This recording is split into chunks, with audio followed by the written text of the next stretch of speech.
Hello again, my name's Gabe Zollner. You know what you might want to do? You might want to go Google how many people were shot in Chicago over the past weekend.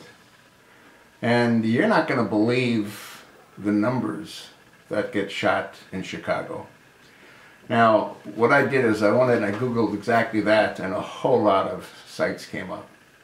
I'm going to read you just a few of them. On April the 22nd, 2014, 45 people were shot in Chicago over the weekend.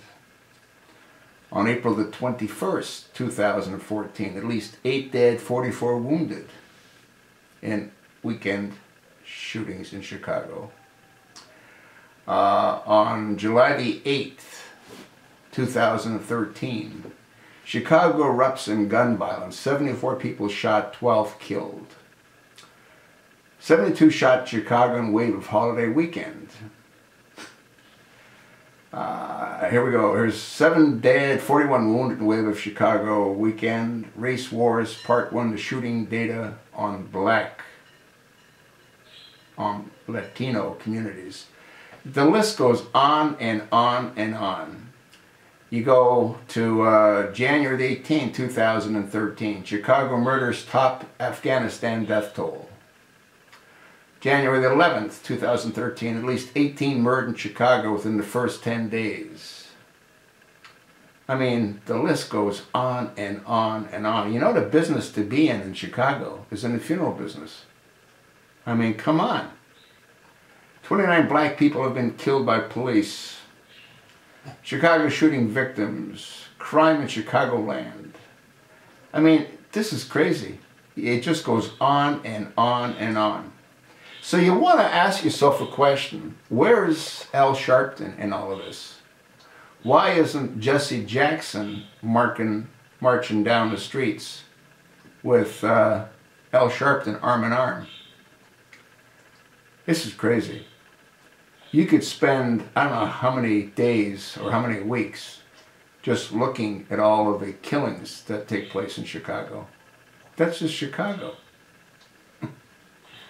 Yeah, but what do?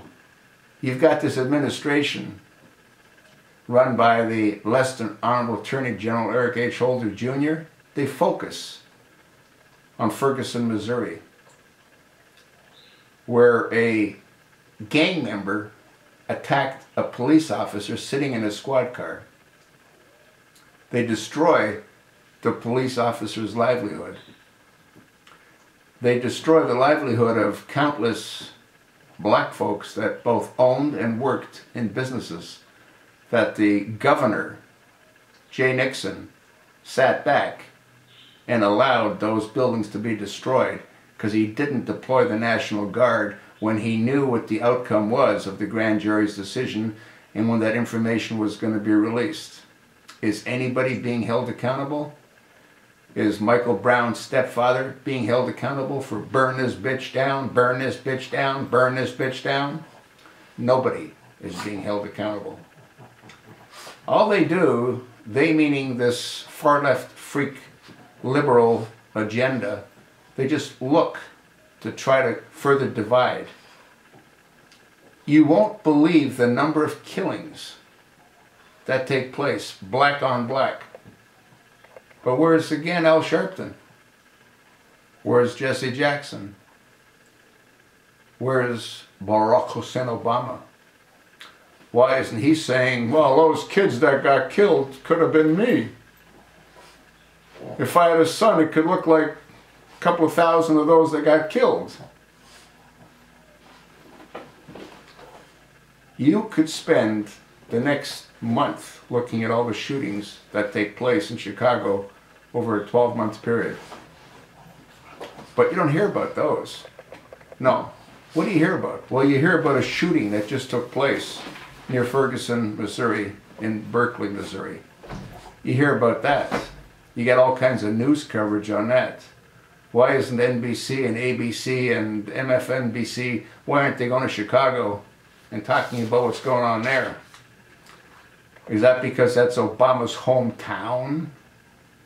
The place needs to be cratered. More people died there than in Afghanistan. It's completely out of control. Obama's hometown. What does that tell you? Go look at all of the murders. It's mind-blowing.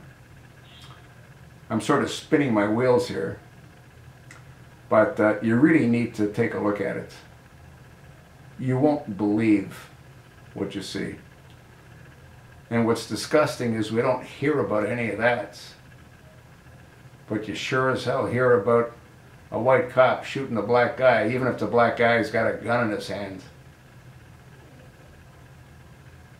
I told you what I think. I'm going to attach the link, one of the links, and there's all kinds of links. Take a look at it. Decide for yourself if any of this makes any sense. The way the media selects what they want to highlight and what they want to talk about, supported by this criminal, dysfunctional administration.